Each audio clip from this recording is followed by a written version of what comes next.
Vamos falar um pouquinho do elenco do Grêmio, né? Porque eu acho que a gente está dando muito peso, e até com certa razão, eu mesmo fiz isso no último vídeo, a gente está dando muito peso pro Luiz Castro, né? Eu coloquei 90% talvez da culpa, ou culpa é muito forte, mas da minha preocupação, né? Eu botei 90% talvez nas costas do treinador, e eu acho que tem motivos para isso, eu expliquei bem nos últimos vídeos ali.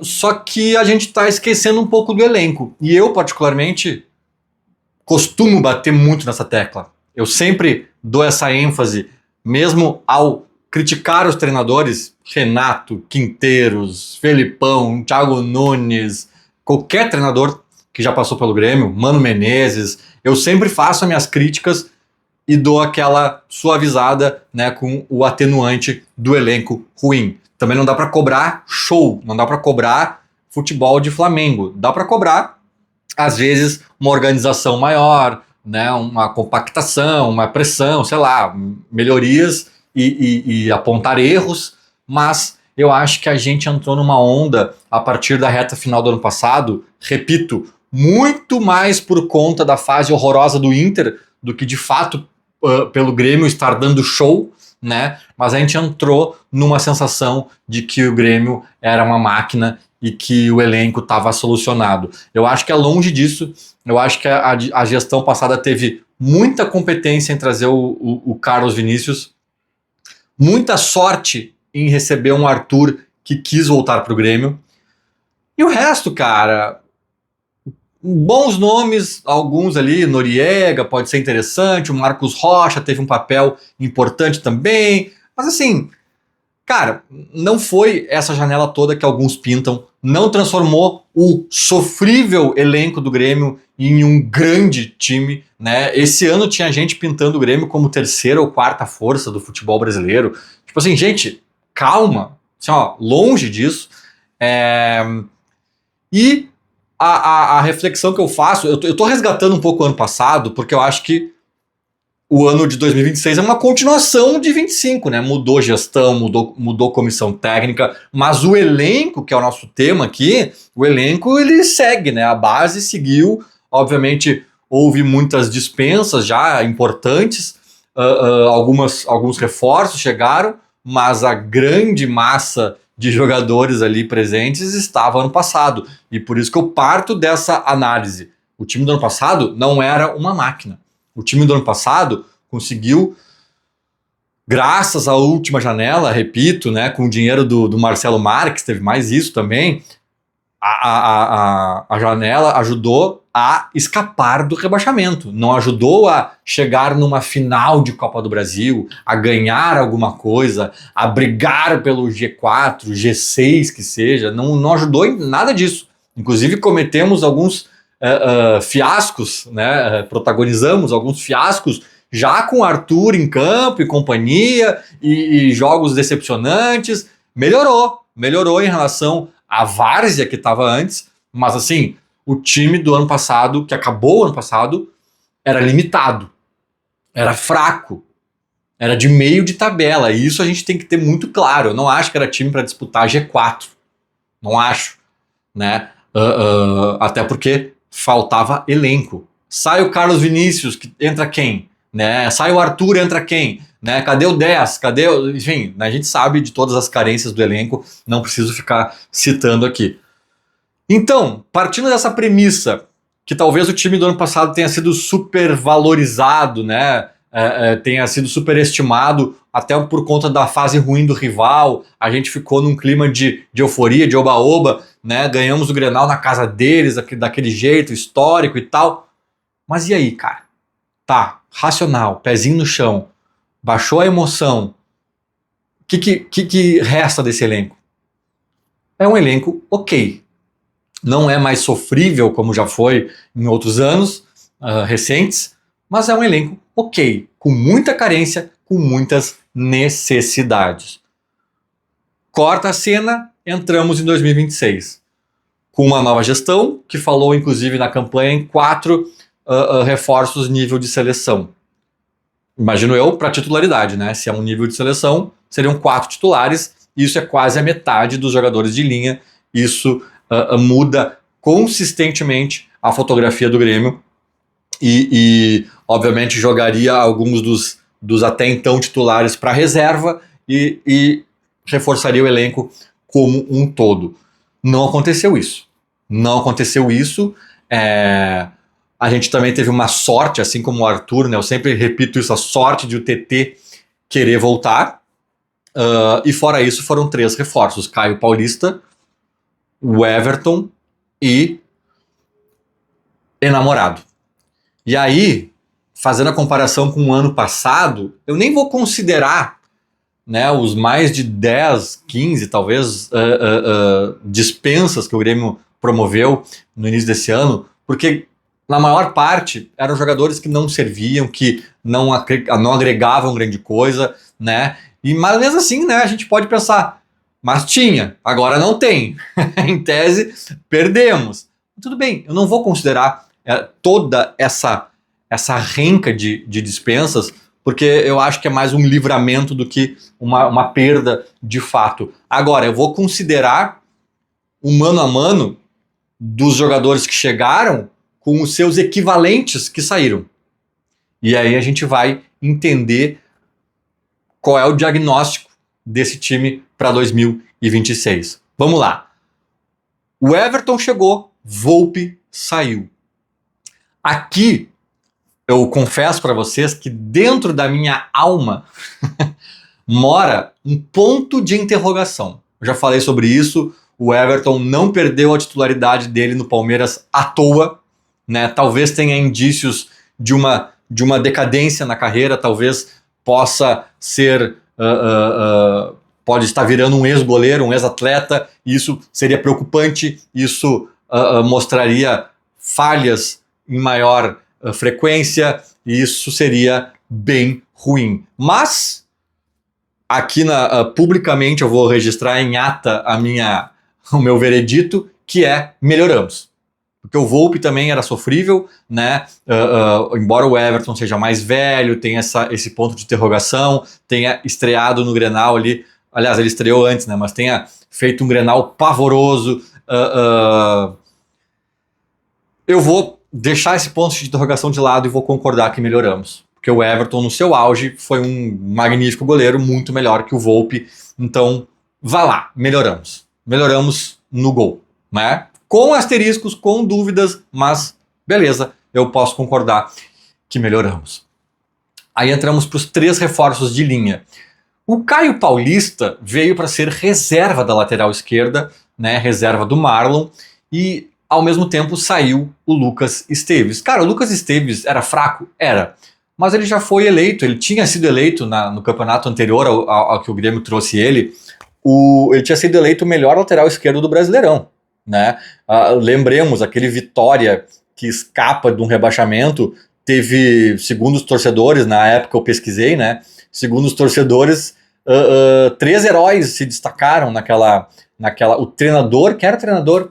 Nossa, me deu um branco, é um cara bem conhecido. Mas assim, o treinador que chegou e ajudou na campanha de reação assim, deles, né?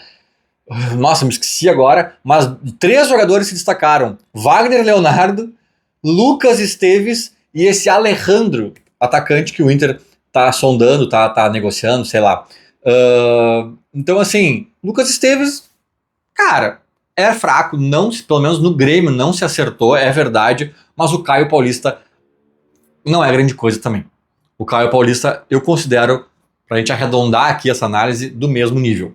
Na minha opinião, saiu o Lucas Esteves, entrou o Caio Paulista, cara, beleza, e nenhum dos dois muda a fotografia do time diretamente, são reservas e tal. Então assim, pra mim não altera grandes coisas, tá? Aí a gente vai para chegada do Enamorado, que eu comparo a saída do Kiki Oliveira. Kiki Oliveira, cara, era irritante, era fraco e tal, mas era um jogador consolidado, um jogador com passagens na seleção uruguaia, um jogador que jogava na MLS, lá nos Estados Unidos e tal. Esse Enamorado, cara, me pareceu muito pequenininho, muito fraquinho, perdeu todas as bolas e assim, não né? Claro que a amostragem é mínima, tomara que ele exploda aqui e vire um craque e tal. Mas assim, olha, cara, hoje o Kike Oliveira é mais jogador.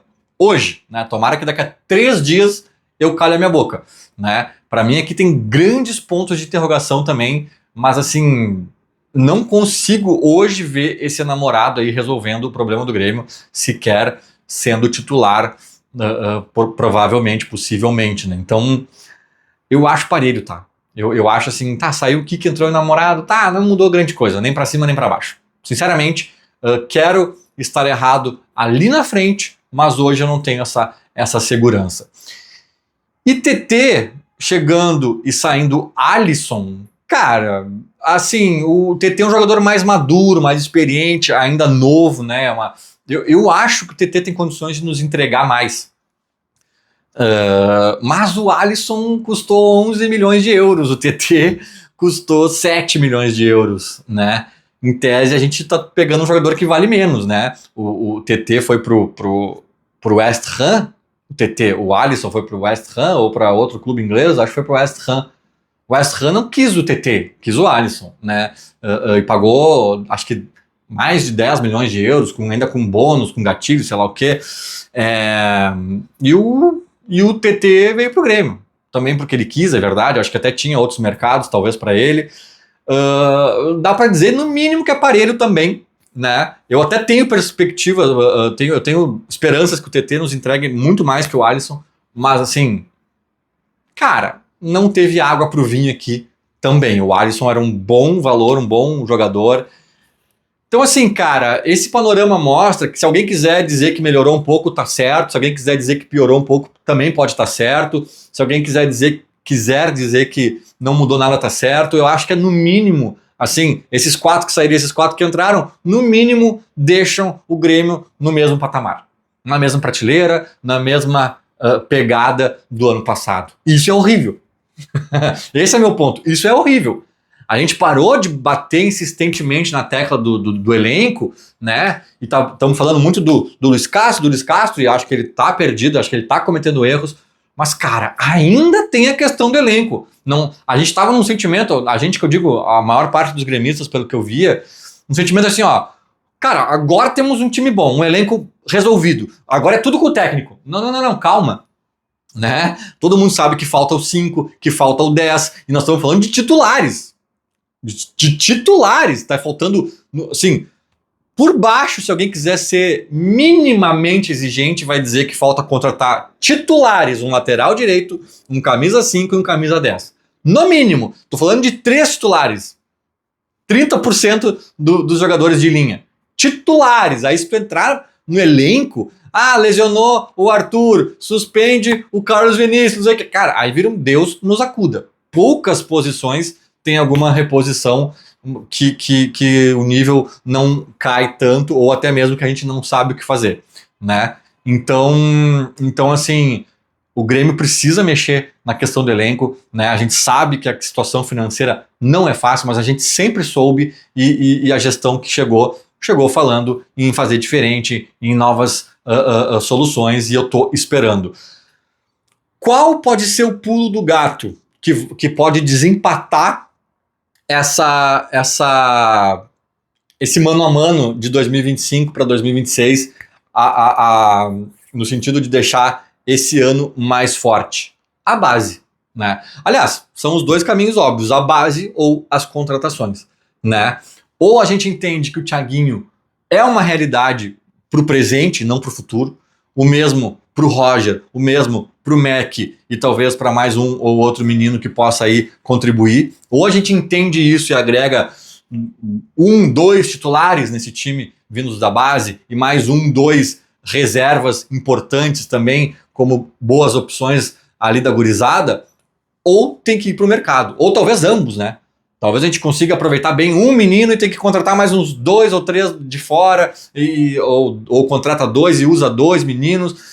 Aí tem que entender a avaliação interna ali de quem tá pronto, quem não tá, quem é bom, quem não é, né? O ano iniciou, tanto no discurso do Luiz Castro quanto nas amostragens, ele iniciou promissor nesse sentido, parecendo que a base ia ser protagonista, foi tomar a primeira pancada, ou melhor, nem tinha tomado a pancada ainda, porque, né, o primeiro tempo do Grenal estava 1-1, foi foi chegar no primeiro jogo mais pesado e a gurizada já virou, já foi escanteada, né? Não participou mais de um jogo, não foi nem relacionada para o outro.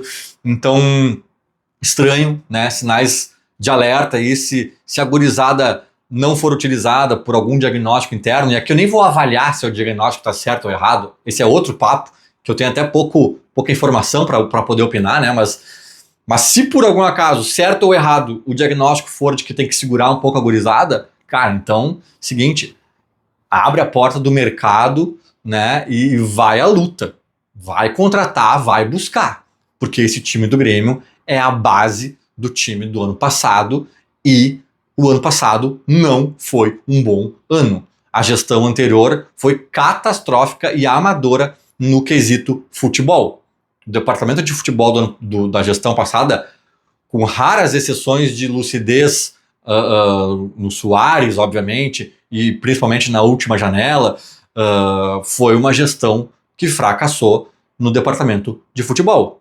O Luiz Wagner Vivian, que era quem comandava o departamento, era da logística, era amador, literalmente ele era amador, ele não era profissional da área, né? Se tu pegar alguém e botar um crachá de médico e um jaleco e falar e assinar carteira num hospital e disser assim, agora tu é um novo médico aqui do nosso hospital, e o cara não for médico, não, o cara não é formado em medicina, não vai tornar ele médico, né? Então não adianta tu botar o cara numa cadeira, numa mesa, assinar uma carteira e dizer que isso é profissionalismo. Não. Sabe? Não. Foi o que o Grêmio fez na gestão passada, né? E a gente tá entrando em 2026 com as armas que essa gestão que tinha um futebol amador nos entregou. Não dá, gente. Não dá. Talvez dê para ganhar o Gauchão se melhorar muita coisa, né? Até do próprio treinador e etc. Porque o Inter é fraquíssimo. Mas para enfrentar Brasileiro, Copa do Brasil e Sul-Americana, precisa de mais. Feito? Era mais ou menos isso. Falou. Abraço.